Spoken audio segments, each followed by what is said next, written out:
esse tema, a vida familiar e os desafios dos vícios, à luz de uma doutrina extremamente consoladora, racional e lúcida, vai nos dar uma perspectiva diferente do que a gente costuma entender sobre vícios. Provavelmente vocês vão ver que eu vou falar do clássico, mas a gente vai começar a ampliar o conceito. E se no primeiro momento você acha que não tem a ver com você, depois você vai sair aqui de cabelo em pé. Mas é bom que a gente entenda, a partir do que diz Sócrates, não é ocioso apenas o que nada faz, mas também o que poderia empregar melhor o seu tempo. É importante que a gente fique com esse conceito inicialmente na cabeça, para que a gente possa ampliar a lupa que caracteriza e amplia a nossa concepção dos muitos vícios que a gente não considera na pauta de vício, mas que estão, sim, desestruturando a vida das pessoas. A grande questão é a seguinte, é se a mudança pessoal é uma coisa que pode ser feita com eficiência, rapidez e simplicidade. É uma pergunta que a gente poderia se fazer. O que é que vocês acham? É fácil mudar, sim ou não? Quem acha que sim, digite 0800, 2001. Quem acha que são esforços insignificantes a mudança? Quem acha que é insignificante ou é muito pesado? O que é que vocês acham? É pesado ou é insignificante as mudanças? Pesado, né? Pois é, Kardec ouviu uma resposta diferente. Na questão 909 do Livro dos Espíritos, Kardec faz uma pergunta bem significativa. E você vai perceber que ele usa uma caracterização da situação que a gente tem. Poderia sempre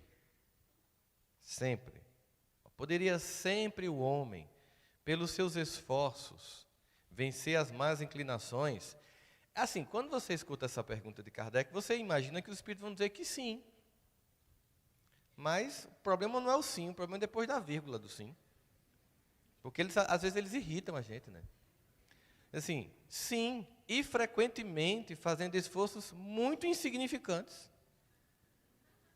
Aí você para e faz, porque vocês não estão encarnados aqui. No primeiro momento, você tem uma sensação de que, poxa, acho que eles estão brincando comigo, não que isso fosse insignificante, que nada. E aí ele diz assim, o que lhes falta é vontade.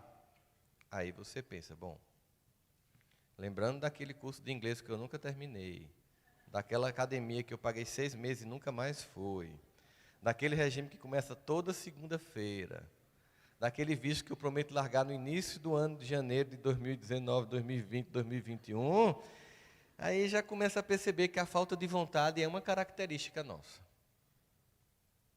Há uma falta de vontade. Eles dizem mais o seguinte, o quão pouco os dentre vós fazem esforços.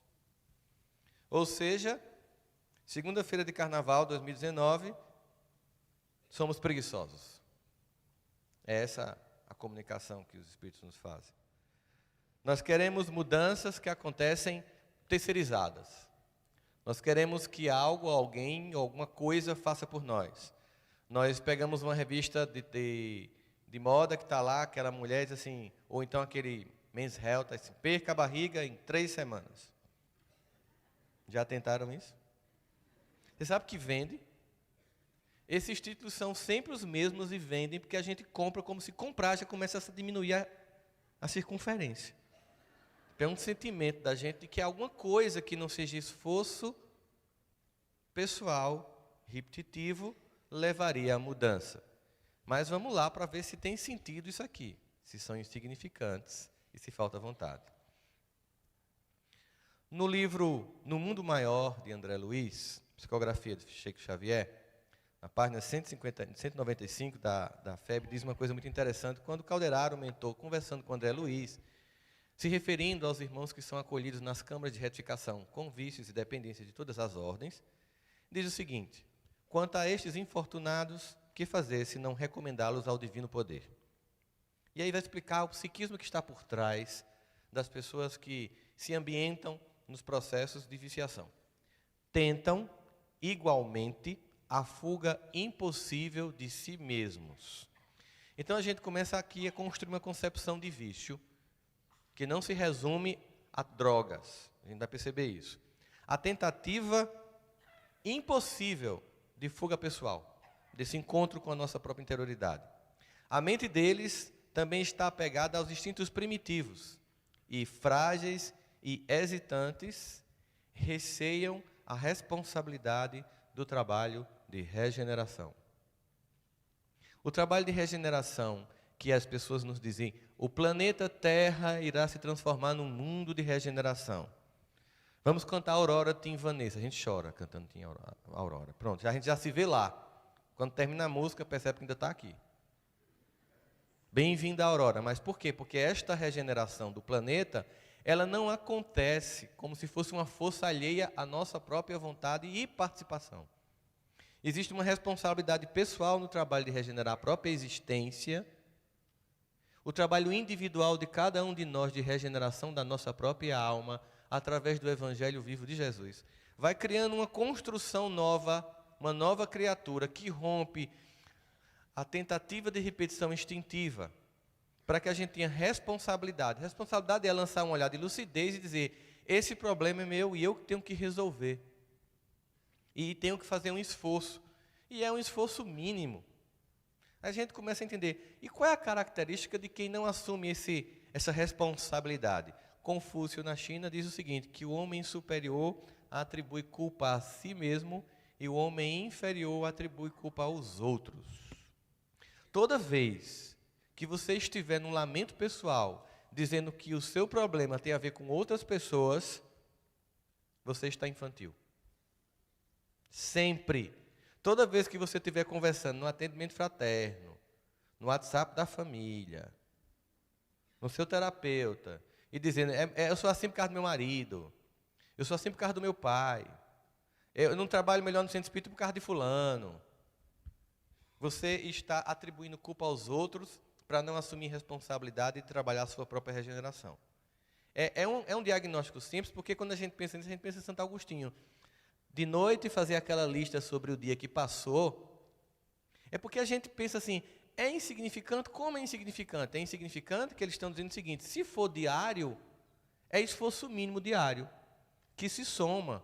O problema é que a gente passa o Natal todinho comendo e no 1º de janeiro quer perder tudo. Não é assim que funciona na mente da gente? Nós queremos rapidez de soluções que exigem tempo. Porque essas soluções é em busca de resolver problemas que foram plantados bem devagar. Lembra que uma vez eu falei para vocês assim, que de vez em quando chegava alguém para mim no consultório querendo divorciar, e eu perguntava, por que você quer divorciar? Não, era um casamento feliz, e de repente desandou. Eu disse, não existe de repente. Para acabar um casamento tem que ter disciplina. A pessoa olhou para mim, disciplina, e eu quase disse, mentalmente, disciplina, disciplina e disciplina. Como disciplina é? Para acabar um casamento, tem que ter foco. Tem que ter objetivo. Você planeja isso. Como? Disciplina, foco. Você planeja todo dia olhar com amargura para a pessoa. Você planeja todo dia dar um sorrisozinho irônico para a pessoa.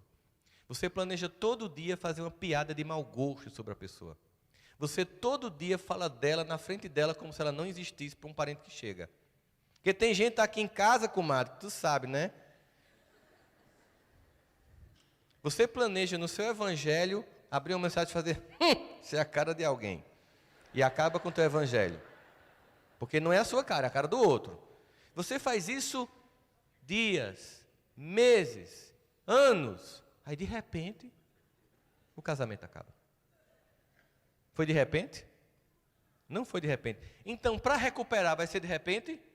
Não vai ser de repente. Vai ser diariamente com esforços insignificantes. É a nossa pressa de plantar abacaxi e querer colher depois uva que faz isso acontecer.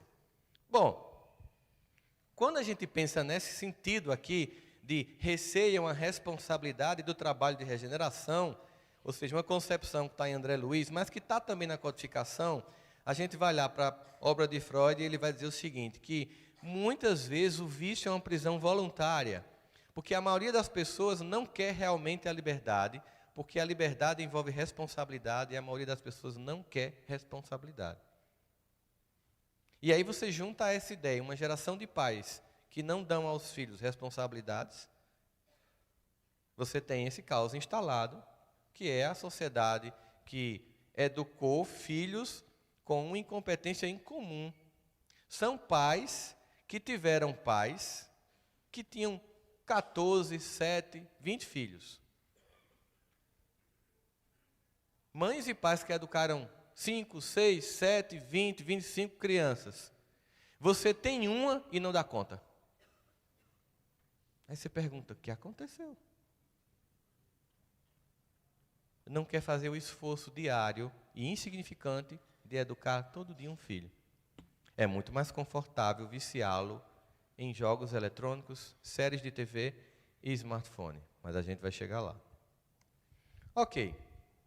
A grande questão das dependências é que elas nos dão algo não merecido, seja a euforia ou seja o relaxamento. O pessoal que está aqui no congresso, Paulo, está trabalhando para caramba. Começa o congresso, mais ou menos, Paulo. Paulo está dizendo que você, gente, vamos trabalhar mais. O Paulo disse que a avaliação está média. Claro que ele está brincando.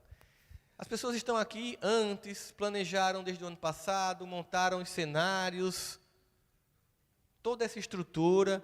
Quando a gente terminar, né, amanhã, vocês terminarem, cantam, saem para casa, muitos vão pegar voo, vão pegar carro, o pessoal do evento continua desmontando tudo. Eu digo que eu já participei dos meus eventos na minha cidade, é assim, você fica puxando cadeira, devolvendo o ambiente que você pegou, do jeito que você pegou, tem que tirar esses pratos daqui, tem que tirar o cenário todinho. Eles vão chegar na quarta-feira de cinza, em casa, exaustos, clamando por um Dorflex. Mas eles vão estar em paz. Um sentimento de dever cumprido profundo vai fazer com que o cérebro crie uma onda de produção de excitocina, endorfina e relaxamento. Porque eles fizeram o que tinha que ser feito. É a mesma coisa quando a gente passa uma semana inteira cumprindo aquela agendinha e riscando. Fiz isso, fiz isso, fiz isso, fiz isso. Chega no final de semana e você está assim, ai que bom, fiz tudo. Aí você sente o relaxamento. Tem gente que prefere fumar uma maconha para sentir isso.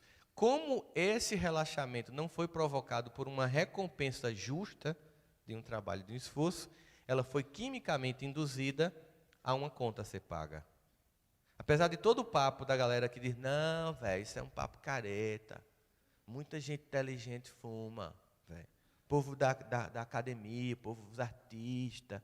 E fala assim, e já não percebe que está lento o raciocínio. Aí você vai para os estudos que mostram quantos quadros de esclerose são desencadeados através do uso da maconha. Vários. Pessoas que são borderlines ou fronteiriças psicologicamente e que têm transtornos que desreconhecem e que numa única vez do uso de uma droga surtam e não voltam. Inúmeros casos. Aí é o contrário, não, mas eu quero sentir eufórico. Imagina que você fez os seus esforços insignificantes durante anos. Você fez um curso, qualquer que seja ele, depois você resolveu fazer um concurso, você comprou apostilas, fez cursos, primeiro concurso você faz, 50 mil inscritos, você está lá, resultado, você ficou 15 mil vagas atrás da pessoa que está no primeiro lugar. Aí você respira e, movimento infantil, desiste. 2, responsabilidade pessoal e regeneração pessoal, insiste. Continua num trabalho contínuo de estudar, dormir tarde, não vai para a festa, evita qualquer coisa, evita distrações. 3 anos depois, você passa no concurso. Você fica eufórico.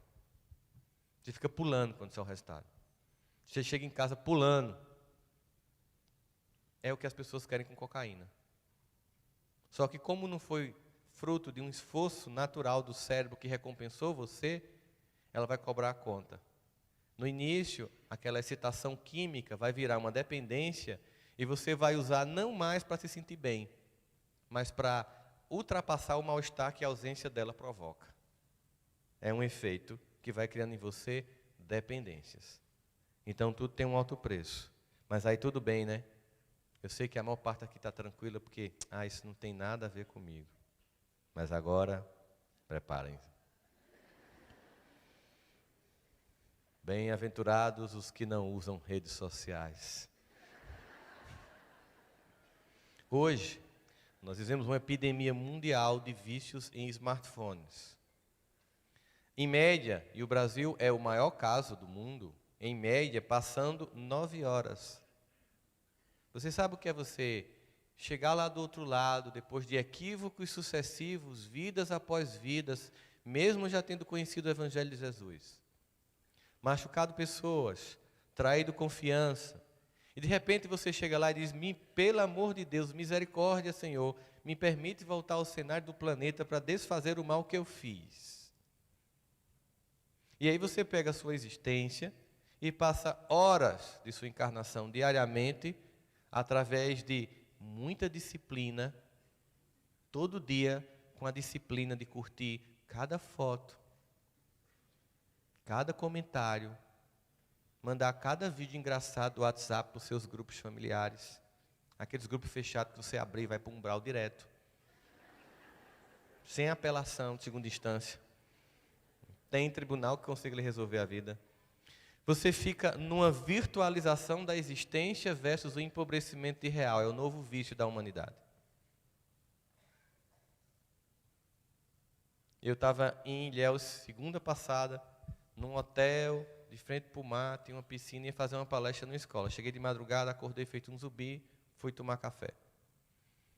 Aí tinha uma moça que entrou na piscina com um celular. Eu disse, ela vai derrubar o celular. Ela entrou com o celular assim. Aí começou um processo de selfie. Ela passou 25 minutos, que eu contei de relógio, para escolher o melhor ângulo, com o sol rebatendo na pele de uma forma muito, deixando dourada. Eu imaginei lá toda a composição da cena. Depois de muito, ela fotografou. E saiu. Ela não tomou banho de piscina. E eu até... Desculpa a indiscrição, fotografei a cena e mandei para minha esposa. Aí minha esposa, por que você está olhando para ela assim? Não, meu amor. Se eu estivesse olhando para ela com interesse, eu sei que eu mandei essa foto para você. É só para você ver como eu acho engraçado. Ela passou 25 minutos fotografando a cena. Aí, de repente, a amiga dela está em casa, numa segunda-feira. Ela não está num hotel em Ilhéus, ela não está dentro do mar. Entendeu? Ela só está conseguindo comer pão com ovo de manhã e ver a amiga postando essa foto e diz, que vida miserável essa minha. E quando essa pessoa aperta curtir na fotografia, eu não sei se é curtir ou é voodoo. Vontade de... Peste, tu tá aí ou não, miséria? Parece que...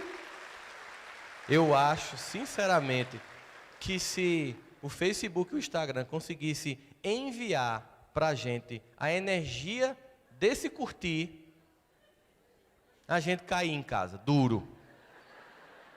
Fizeram pesquisas, a Universidade Alemã mostrou que a maior parte das pessoas tem aversão ao que você posta quando você posta a exibição de sua vida. Ou seja, o que a pessoa está fazendo? É muito melhor usar as redes sociais, porque eu não tenho que viver o real. Eu edito a fotografia, eu não curto quem eu não quero ver. Quando aparece uma coisa que eu não quero, eu faço assim. Eu já fui na casa de um amigo meu e a criança começou a reclamar e ela fez assim para o pai. Ela achava que fazia assim, o pai saía.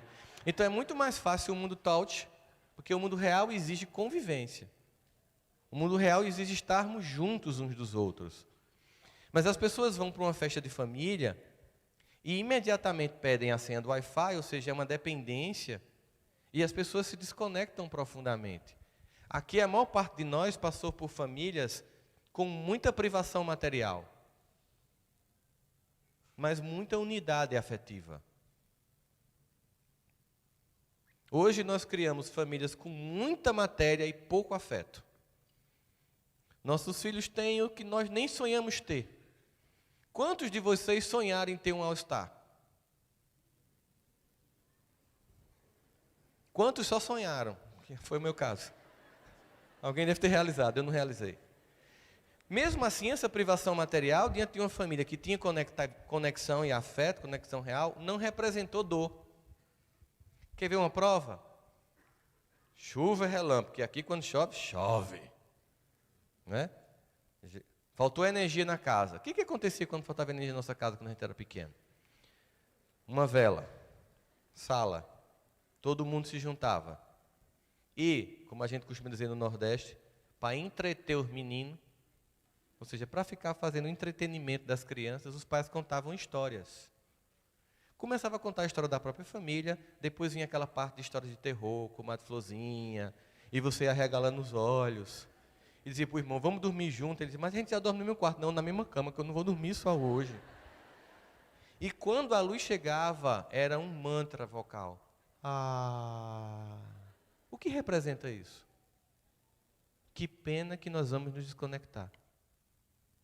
E é porque todo mundo ia para a mesma sala ver Gini é um gênio.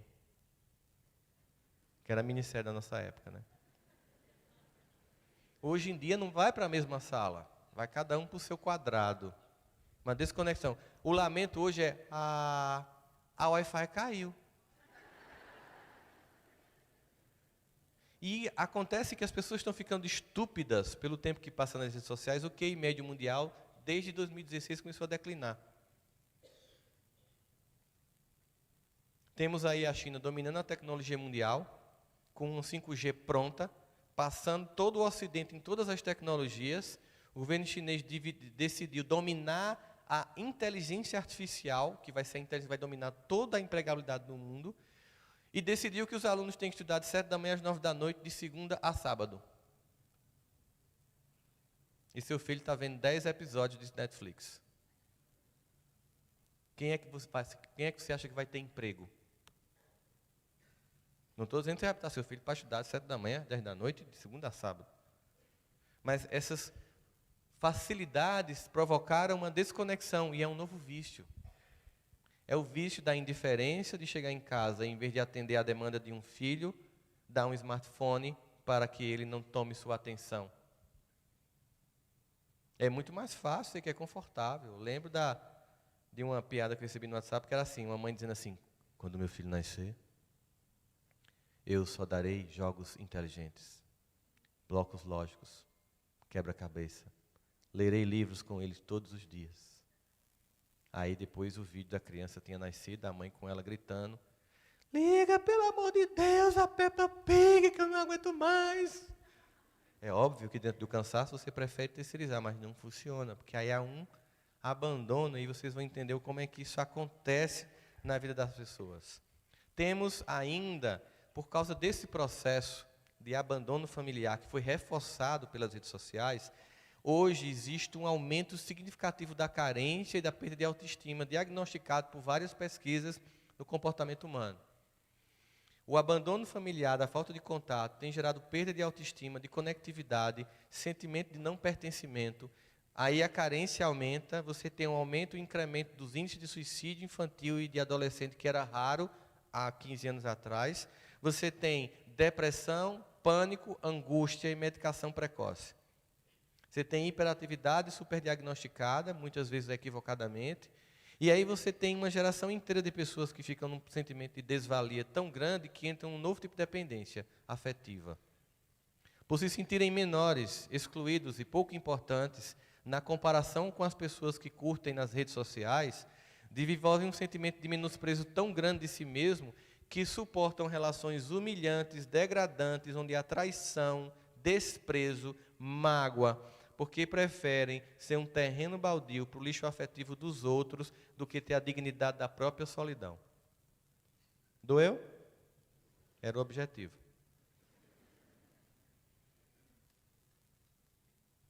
Não conseguem entender que aquele que não consegue se amar, não consegue convencer ninguém que você merece ser amado. Não consegue entender o ama ao próximo como a ti mesmo. Do código divino, das duas leis que regem o universo. A Deus sobre todas as coisas, ao próximo como a ti mesmo. Nesse processo todo, a grande pergunta é, os vícios são, de uma certa forma, impossíveis de serem vencidos, se eu não tiver feito esses esforços mínimos e finalmente tiver entrado? A grande questão é que as pesquisas primeiras que foram feitas sobre dependências químicas foram feitas de forma equivocada, foram feitas assim. Colocava-se um rato numa gaiola, sozinho, com água e água com cocaína. 2 depósitos que ele tinha que escolher. De repente, os ratos experimentavam água com cocaína e não conseguiam mais beber água normal. Essa pesquisa foi replicada em vários laboratórios e os pesquisadores concluíram que uma vez que você usou, nunca mais você sai. Era como se fosse irreversível a dependência. Aí um pesquisador do Canadá, da Universidade Simon Fraser, Bruce Alexander, fez o seguinte, ele olhou e disse assim, caramba, se eu fosse um rato preso numa gaiola sem ninguém, com água e cocaína, até eu cheirava cocaína. Eu vou fazer essa pesquisa e vou tirar alguns vieses de equívoco que eu considero na metodologia que ela foi feita. Ele pegou um espaço de mais ou menos 4 metros quadrados, cercou e criou um chamado Parque dos Ratos. Colocou areia, pneu, lama, bueiro e a coisa mais importante, um monte de outros ratos. Colocou água e água com cocaína. Os ratos experimentaram primeiro água com cocaína, depois água normal. O que aconteceu com os ratos? Todos ficaram tomando água normal. E ele descobriu uma lei. Os vícios, eles não falam de dependência. Os vícios, eles falam de privações. Os vícios são frutos de uma compensação de uma privação. Quando me falta algo, eu procuro compensar com algum tipo de dependência. Mas o objetivo não é centrar-se na dependência, mas na falta, na privação.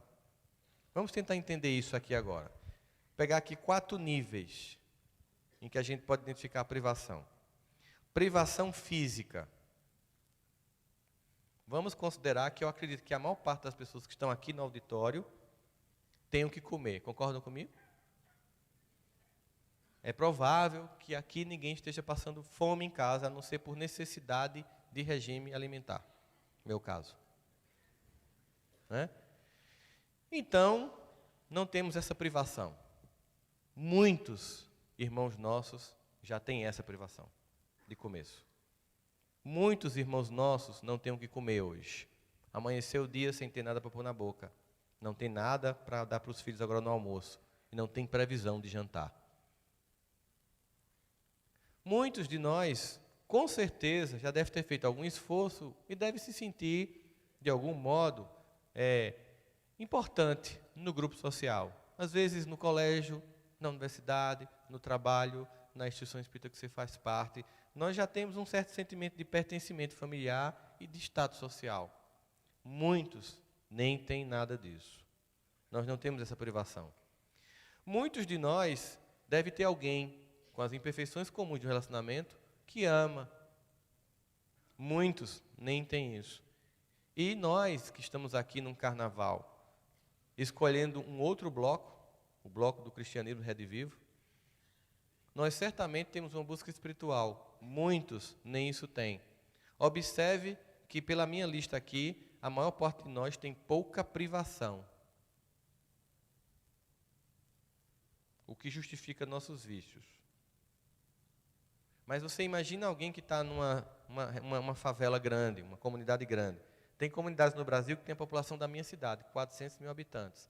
Você já imaginou o que é você colocar 400 mil habitantes num lugar, sem nenhuma estrutura de governo, sem escola, sem hospital, sem creche, sem casa lotérica, sem banco, sem cinema, sem shopping, sem nada, e querer que esse pessoal não use drogas?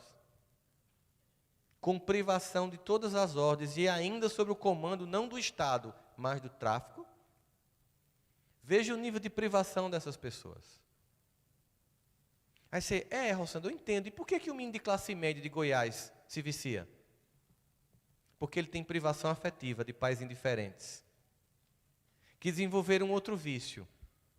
O vício do trabalho. Para aumentar cada vez mais o padrão de vida, trabalha.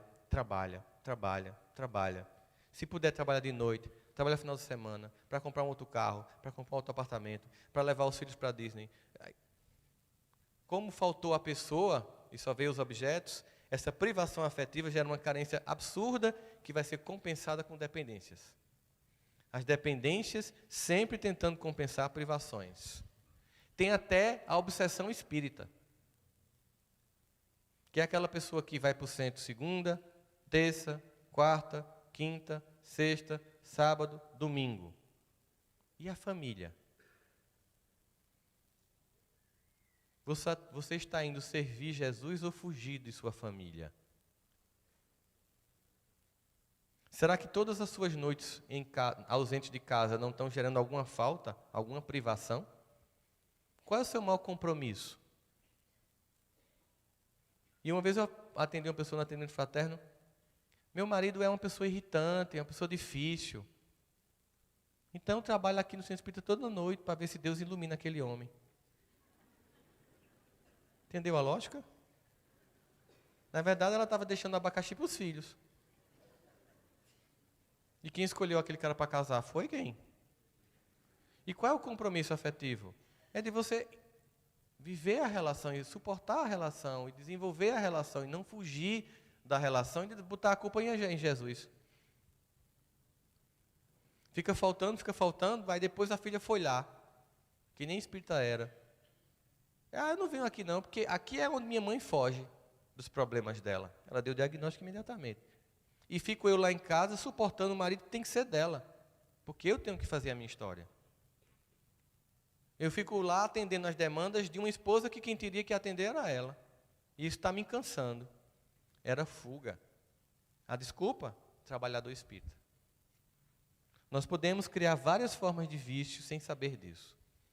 As articulações que são feitas são muito, muito, muito interessantes.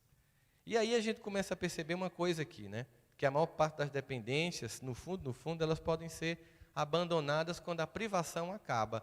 Vocês sabem que isso é difícil porque a maior parte das pessoas que procuram médicos, psiquiatras e psicólogos são as pessoas que não conseguiram sair da dependência. Então, há uma subnotificação das pessoas que conseguiram. Aí fizeram uma pesquisa durante a guerra do Vietnã. E você imagina, você pega um adolescente americano de 18 anos, tira da casa dele, do colégio, do futebol, do basquete, pega ele, bota no avião, atravessa todo o Oceano Atlântico, toda a África, o Oriente Médio e joga lá na ponta, na Ásia. Num país completamente diferente. Ele chega lá, não tem mãe, não tem pai, não tem colégio, não tem basquete, não tem futebol americano. Isso é a privação total, não é? E ainda coloca uma guerra em que ele tem que matar pessoas. Ele estava estudando literatura e Shakespeare, no outro dia ele está lá matando gente. Profunda privação. O que aconteceu com 90% deles? Vício, cocaína e maconha. Terminou a guerra, os que sobreviveram voltam. Acabam-se as privações. Apesar de muitos voltarem com síndrome de estresse pós-traumático da guerra, eles voltaram para casa, para o colégio, para o basquete, para a família, para o café da manhã. 90% deles deixaram de usar drogas. Porque a privação cessou. Sem ajuda médica. Nós não estamos falando de dependências, mas de privação. Por isso que o grande trabalho é família. Família é o ambiente em que você tem que gerar afeto para não gerar privação. O grande objetivo de encarnarmos em um ambiente familiar é encarnarmos num ambiente que supra as necessidades que foram motivo de privação na vida anterior. E quando você não dá essa atenção, quando nós não nos damos essa atenção, conforme Kardec pergunta, qual seria o resultado do relaxamento? Um recrudescimento do egoísmo. Porque aumenta a privação, aumenta a demanda por dependências, as pessoas entram no seu mundo de dependências e de vícios e automaticamente são egoístas porque elas estão sentindo tanta dor que não tem tempo de olhar para você. É o que está acontecendo hoje. E aí, volta lá, ó. Poderia sempre o homem, pelos seus esforços, vencer as más inclinações? Sim, por esforços insignificantes. Uma vez que eu supro as necessidades, quantas vezes nós escutamos, você pode pegar aqui, quem aqui é professor, por favor, levante a mão. Quantas vezes vocês ouviram dos alunos de vocês, poderia falar com meu pai que ele não me escuta? Minha mãe não me escuta. Meu pai, eu chego em casa e falar com ele, fica no telefone. Ou fica me ouvindo olhando o jornal. Isso é privação de afeto. A cobrança que eles fazem para vocês é por um novo tênis e um novo telefone. Na escola, para o terapeuta e para o médico, é por atenção. É o sentimento de privação, é um abandono familiar. Imagine você chegar em casa agora e apenas isso, dedicar 10% do tempo do seu celular, seu filho, sua casa mudará por esforços insignificantes. Deixe de abandonar sua esposa e seu esposo na cama, olhando o celular. Dê 10% do tempo que você dá antes de dormir ao celular a quem está do teu lado construindo uma família. E sua vida afetiva mudará por esforços insignificantes. E aqui, para reforçar a ideia de que é privação e independência, mais uma vez antecipando as tendências das pesquisas científicas, Kardec pergunta na questão 641, o desejo do mal é tão repreensível quanto o mal? Depende. Há virtude em resistir voluntariamente ao mal que se deseja praticar, especialmente quando se tem possibilidade de fazer esse desejo. Mas, se foi apenas por falta de ocasião, a culpa. Aí vamos imaginar aqui o discurso, não, é porque os espíritos são muito radicais. Uma vezinha ou outra, qual o problema? É bem assim. Temos um monte de existências anteriores, uma sucessão de equívocos, que gerou, como André Luiz vai descrever em sua obra, uma lama psíquica, que Chico dizia, nossa vida psíquica é como uma piscina cheia de lama, se você mexer na água, turva de repente. Vocês viram isso ano passado? O ano passado, as pessoas se degladiaram pela política, na família, nos centros espíritas, nos grupos familiares, em todo canto, porque a lama psíquica foi mexida e os conflitos vieram à tona. Pessoas que a gente sabe que conheceu o Evangelho, estavam com discursos de ódio. Aí você pensa, ó, nossas experiências anteriores voltando à tona, basta você mexer na estrutura mínima do psiquismo que ainda está sendo montado, que a coisa vem à tona. Imediatamente. E aí, veja só, você está lá, você é casado, você está num casamento feliz, beleza, mas aí você passa uma mulher bonita ou um homem bonito, você registra como desejo. Não levante a mão se você estiver casado com a pessoa do lado. Não estou pedindo isso. É normal que você registre. Mas aí você tem todo o seu anteparo psicológico. Não, eu sou casado, estou feliz, eu tenho meu compromisso moral. Eu sei que mesmo que eu saísse aqui e fosse para aqui e repetir tudo de novo, eu vou ficar. Existe muita coisa aqui para investir. Beleza, você fica. Mas aí você resolve, não, estou aqui hoje e tal, eu vou tomar uma. Aí quando você começa a beber o álcool, os sentidos que tem, os sensores morais, que são, numa perspectiva da psicologia, montados numa instância chamada superego, que tem como objetivo criar um conjunto de anteparos morais para inibir os instintos. Aí você está lá, você está resistindo. Não, mas eu sou casado. Blá, blá, blá. Aí de repente você bebe. Aí há um anestesiamento dos sensores morais. E aí você cede. O combate a todas as coisas que é feita não é uma coisa cega, do tipo você vai para um umbral. Não. Quando a gente diz para um jovem não vá para o carnaval, a gente tem duas possibilidades. Ou ficar com um discurso infantil, não vá, meu filho, porque senão você vai para um umbral. É mentira. Quando a pessoa vai, ela já está no umbral. É diferente. E a gente já foi, sabe como é. Euforia vazia, descompromisso moral, visão dantesca de certas coisas, e ainda a mentira, que atrás do trio elétrico só não vai quem já morreu. Quem já morreu é quem mais vai. A pessoa que é médio vidente, se olhar na multidão em cima, tem um susto, e descobre de onde se inspiram aquelas máscaras. Na visão animalizada dos espíritos que fizeram idioplastia do seu próprio perispírito para estar no meio da multidão em processos vampirescos. Mas aí o que é que você faz? Esse discurso? Não, isso aqui é uma análise que a gente sabe que é verdade. O que a gente faz com o jovem espírita que a gente não quer que vá para o carnaval? Simplesmente diz não vai ou cria uma alternativa melhor? Vem para Goiás, faz uma arena cheia de atividades em que eles não vão sentir falta do que tem lá pelo que tem aqui.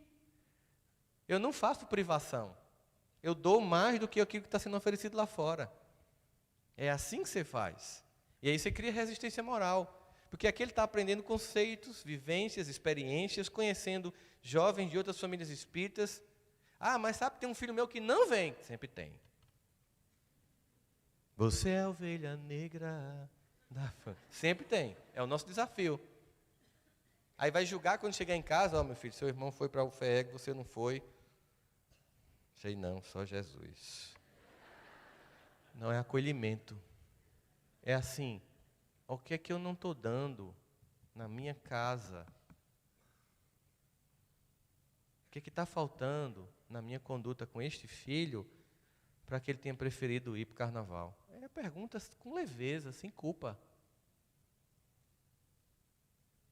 Bem, sim. Eu lembro que fiz uma palestra com Arun Gandhi, aqui mesmo em Goiânia, o neto de Mahatma Gandhi, e a gente foi fazer um debate depois. E ele contando a história do avô dele, do pai dele, que ele uma vez foi para o colégio e desobedeceu o pai. E aí o pai foi pegar ele. Ele já tinha uma certa idade, já dirigia. Se dirige o carro, meu filho. Por quê? Porque eu vou voltar a pé para casa. Por que o senhor vai voltar a pé para casa? Eu quero voltar a pé para casa porque eu acho que vai dar uma caminhada de umas 3 horas.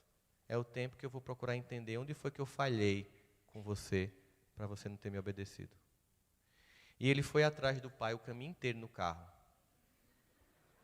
E o pai caminhando num sol causticante, eles moravam na África do Sul. E eles assim, ele não precisava fazer mais nada, eu estava me sentindo tão mal de imaginar meu pai se torturando, se culpando por uma culpa que eu achava que era minha.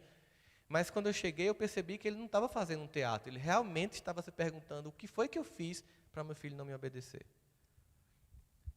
Quando o homem está mergulhado na atmosfera do vício, o mais não se torna para ele um arrastamento quase irresistível? Pergunta Kardec na questão 645. É interessante, porque aí ele diz assim, arrastamento. Irresistível? Não. Arrastamento, sim. Irresistível? Não. Então está lá. Olha o que é falta de compromisso afetivo e privação afetiva. Aí eu deixo meu filho no telefone, eu não estou com ele, eu não converso com ele, eu não brinco com ele. E aí ele entra lá, uma pessoa chama para fazer um joguinho da baleia azul. Teve uma repórter que se fingiu de criança e entrou no jogo até encontrar uma das pessoas que era do nível alto da hierarquia e marcou o encontro. E era uma pessoa que já tinha feito mais de 25 jovens se matar. Ele disse que tinha prazer mórbido nisso. Se apaixonou por ela. Ela era uma jornalista muito bonita. E ela lançou um livro mostrando como é que acontece todo o processo. E o livro é um assustador diagnóstico da ausência dos pais na vida dos filhos. E a gente vem. Renato Russo faz uma poesia que não foi feita na época em que havia redes sociais, WhatsApp, nem esse vício atual de internet. E como um poeta é capaz de descrever em uma poesia de uma única música, a música Há Tempos, todo um diagnóstico do que acontece hoje em dia. Parece cocaína, mas é só tristeza. Qualquer pessoa sabe que após a exacerbação que provoca o vício, imediatamente vem um rebote de tristeza. Tem gente que tem tristeza depois que toma Dorflex. Sente um sentimento de alegria, porque dá uma relaxada, depois entristece. O diagnóstico de que, por exemplo, você vai para uma festa como carnaval, parece cocaína. Quantas vezes, quando a gente foi, na quarta-feira de cinza, eu estava deprimido? Vocês lembram disso quando foram? Não mintam, não. Aquela coisa, de repente, que foi que eu construí nesses 3 dias? Sentimento de vazio.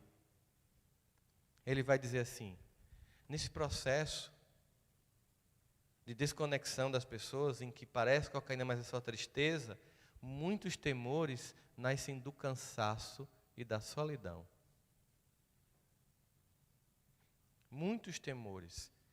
Cansaço de pais que trabalham sem parar na crença de que o que os filhos mais precisam é padrão de vida. E a solidão desses filhos que têm muita coisa, mas não têm os pais.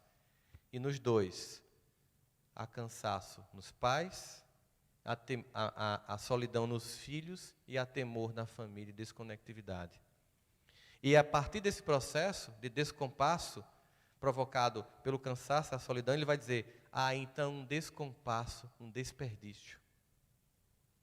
E aí ele faz um diagnóstico cruel dos pais de hoje em dia. Hoje eles são herdeiros, são agora da virtude que perdemos. No momento em que você não educa moralmente o seu filho, que você não evangeliza a alma dele, que você não traz para a evangelização infantil, que você não desenvolve as habilidades emocionais, na crença que basta trabalhar muito para pagar uma escola bilíngue, mandar ele fazer um intercâmbio, e ele acabar um namoro e entrar no processo depressivo, porque não desenvolveu a habilidade de suportar a vida como ela é. Quando você imagina a quantidade de jovens que têm um nível de arrogância incrível, tem até um livro agora chamado Geração Eu Me Acho. Uma vez uma pessoa perguntou para mim, Rossandro, quando é que esses meninos vão sentir, esses pais vão sentir o preço dessa educação dos filhos? Quando eles casarem. É quando você sente profundamente isso. Por quê? Porque você pega João mimado casando com Maria que se acha. Meu amigo, pense, herdeiros são agora da virtude que perdemos. Sabe como é que se descreve hoje psicologicamente essa geração? Uma geração construída mais pelo que não teve do que pelo que teve.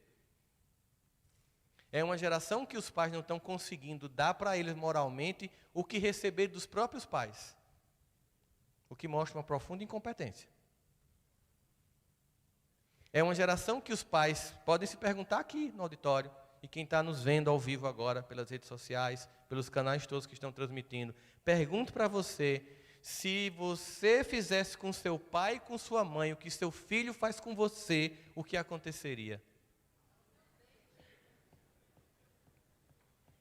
Segunda pergunta, você odeia seu pai e sua mãe por isso?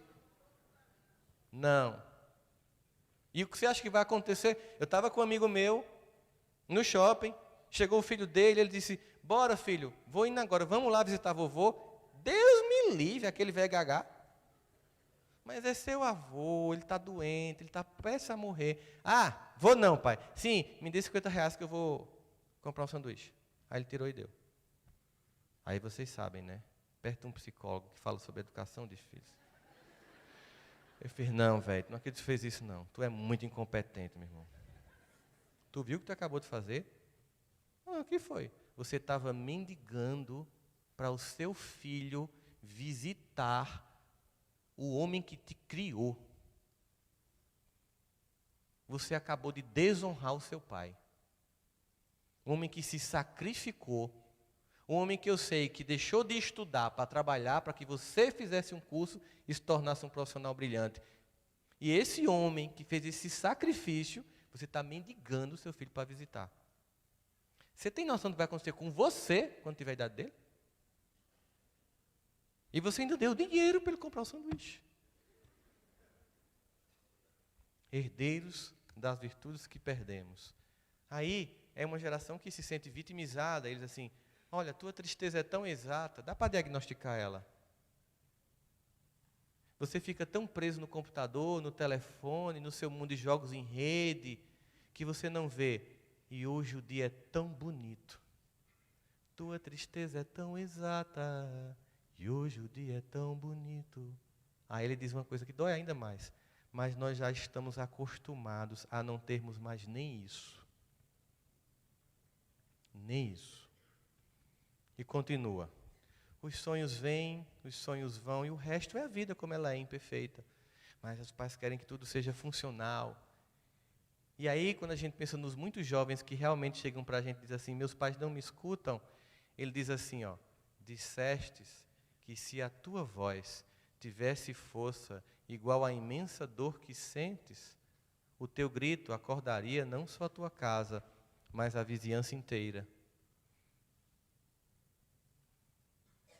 Esses jovens precisam ser ouvidos. Ah, Rossandro, mas eu tenho uma criança índigo em casa. A pessoa respira e faz, Jesus, O que quer dizer isso? Que é tipo Nescau prontinho, que bateu, está pronto? E que você não tem que educar? Que você não tem que evangelizar? Suponhamos que seja. Por que você acha que Jesus nasceu numa família? Por que ele passou na infância? A gente estava perguntando, como é que falar de Jesus jovem para os jovens se a gente não tem notícia nenhuma de Jesus jovem? A gente começou a imaginar. Jesus chega com 14 anos em casa com os amigos, de surpresa para Maria. Coisa que as mães fazem. Menino, você não me avisou. Não tem comida para todo mundo. Relaxa que eu multiplico. Se eu trouxe, eu garanto. Você imagina uma cena da época, um amigo dele namorando uma menina, já tinha visto Jesus assim flutuando, ensaiando para andar no Mar da Galileia. Aí passa aquela judia linda com 14 anos que se acha. Aí anda assim, né, queixo empinado. Aí um amigo diz, tá achando que é só tu que flutua? Essa nem pisa no chão. Uma forma de brincar, como seria uma adolescência? Ele estava sendo educado por um homem e por uma mulher. Havia um cotidiano, havia lições. Ele podia descer pronto do céu, se materializar e cumprir. Por que ele nasceu numa família? Há uma necessidade de construção. Precisam ser ouvidos. Sabe quando você repete para o seu filho lições? Como eu já contei para vocês, que minha mãe repetia, eu perguntei, você não cansa não? Ela disse, cansei no segundo dia. E por que você repete? Porque você não muda. Não gosto de ouvir não, odeio. Muda que eu paro. E tinha uns 3 níveis, né? Repetição por teatralidade. Tira essa toalha molhada da cama, pelo amor de Deus. Desliga esse computador e faz alguma coisa que preste na sua vida. Segundo nível, chantagem. Eu já sei qual é a sua, meu filho. Você quer que eu morra. Sabe? Um dia você vai entrar em casa e eu vou estar estirado no chão, morta. E sabe de quem é a culpa? Sua. Não é assim? Terceiro nível, abdução. Meu filho, eu queria sumir. Não é assim? Ouvia dos vizinhos, você vai estragar esses seus filhos. Você pega muito no pé deles. Você é muito exigente. Você não deixa eles dormir na casa dos outros. Você controla demais esses meninos. Aí, 15 anos depois, as mesmas pessoas da família e da vizinhança que dizia isso, dizia assim, Adelma, tu tivesse tanta sorte com esses teus filhos. Não. Foram esforços diários e insignificantes. Repetido. E muitas vezes eu dizia, eu odeio você. Você veio para o mundo para acabar com a minha felicidade. Ela dizia, nem se preocupe, o objetivo é esse mesmo. Se você acha que felicidade é ficar vendo TV e não estudar, vou acabar agora. Desliga, ela puxava assim, ela fazia assim, tirava a tomada. Há tempo. Aí ele diagnostica aqui, com toda essa família omissa, com esses jovens desencantados, há um relaxamento moral tão grande, essa modernidade líquida descrita por Zygmunt Bauman. Aí ele diz assim, há tempo nem os santos têm ao certo a medida da maldade. Se nem os santos sabem a medida da maldade, os pais perderam a noção do perigo. E por isso, há tempos são jovens que adoecem. Cartola tem um casal de amigos que morre e ele cria uma das filhas, Creusa. E Creusa começa a ficar, com 16 anos, ela só pensa em namorar. E aí ele, minha filha, cuidado, isso é um mundo perigoso. E claro, não, o senhor é um careta, tal. Que dizem que ela virou prostituta, é a maior mentira, ela é até cantora, cantou aquela música dele, Insaboa, mulata, insaboa. Aí ele faz uma música para ela. Qual que ele começa a dar a resposta para a filha? A ele, o eu poético fala mais alto, e ele quer dar uma resposta a uma geração inteira de pais falando para filhos diante do mundo. Ainda é cedo, amor. Mal começastes a conhecer a vida, Já anuncias a hora da partida, sem saber mesmo o rumo que irás tomar. Presta atenção, querida. Embora eu saiba que estás resolvida, em cada esquina cai um pouco a tua vida e em pouco tempo não serás mais o que és. Ouça-me bem, amor. Preste atenção. O mundo é um moinho. Vai triturar teus sonhos tão mesquinhos, vai reduzir as ilusões a pó. Preste atenção, querida. Em cada amor, tu herdarás só o cinismo. E quando olhares, estarás à beira de um abismo, abismo que cavastes com os teus pés. E diante disso, há tempos o encanto está ausente e há ferrugem nos sorrisos. E aí, então, ele oferece uma solução. Agora ele, meio que poeticamente, traz cartola e diz: meu amor, disciplina é liberdade. Só quem tem a capacidade de forma disciplinada, fazer todo dia o que tem que ser feito, um dia terá a liberdade de ser quem quer ser. Só quem tem a disciplina de todo dia fazer o que tem que ser feito, vai fazer e vai fazer acontecer. Sois deuses, fazei brilhar a vossa luz. Não está dado. É preciso investir, trabalhar e progredir. Lei do progresso, lei do trabalho. Vós sois deuses, fazei brilhar a vossa luz. Trabalha, progride. Disciplina é liberdade. Compaixão é fortaleza. Nós vivemos um mundo em que a compaixão começa a tomar os corações, mas muitos estão inertes. No Evangelho segundo o Espiritismo, diz assim: toda sociedade humana, a cada tempo, tem uma virtude que tem que desenvolver e um defeito que tem que combater. A virtude de vossa geração, a atividade intelectual. O vosso vício, a indiferença moral. E diante da indiferença, compaixão é fortaleza. Ter bondade é ter coragem. Disciplina, meu amor, é liberdade. Compaixão é fortaleza. Ter bondade é ter coragem. Bondade e só bondade não funciona.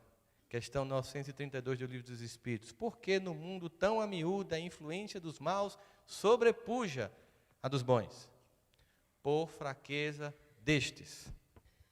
Os maus são intrigantes e audaciosos, e os bons são tímidos. Quando estes, ou seja, os bons quiserem, preponderarão. Então eles têm que ter o quê? Além da bondade, coragem.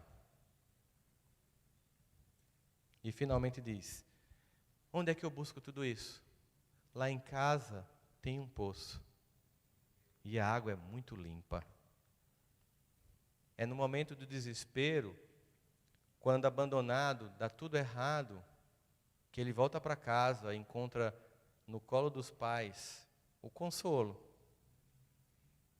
É quando dá errado que você volta para casa e encontra na família, a gente começa de novo. A gente tenta de novo. Vamos acertar junto dessa vez. O grande objetivo dessa doutrina é nos fazer entender que as muitas oportunidades que nos são oferecidas pelo alto a voltar ao cenário da terra para refazer a peça da existência, é que a gente possa finalmente construir um texto com lucidez. Por isso, eu queria que vocês lembrassem não apenas o que falta na família de vocês. Eu queria que vocês lembrassem o que tem. Eu queria que vocês chegassem em casa não com queixas. Eu queria que vocês chegassem com o sentimento do que nós já temos, o que nós já construímos, para que a gente pudesse fortalecer esses laços. Que chegassem para os filhos e não com culpa dissessem: eu não tenho te escutado. Apenas dissesse: eu quero te escutar agora. Que chegasse em casa e desconectasse um pouco a Wi-Fi para conectar os corações. Porque com esforços insignificantes, como diz os Espíritos a Kardec, diariamente, como família, como marido e mulher, como pais e filhos, conseguiremos blindar a nossa família e os nossos queridos amores dos muitos vícios de um mundo cuja tsunami moral tem arrastado vidas e vidas e vidas. Assim, para terminar, eu desejo a todos vocês e a mim que tudo que a gente tem sentido aqui possa reverberar tão profundamente no nosso coração que possamos voltar para casa não apenas com a inscrição do Congresso de 2020, mas com a inscrição de tudo que aprendemos aqui na tentativa de construir uma família mais capaz. Que possamos voltar com a responsabilidade de chegar em casa e cuidar dos nossos talentos recebidos por Deus.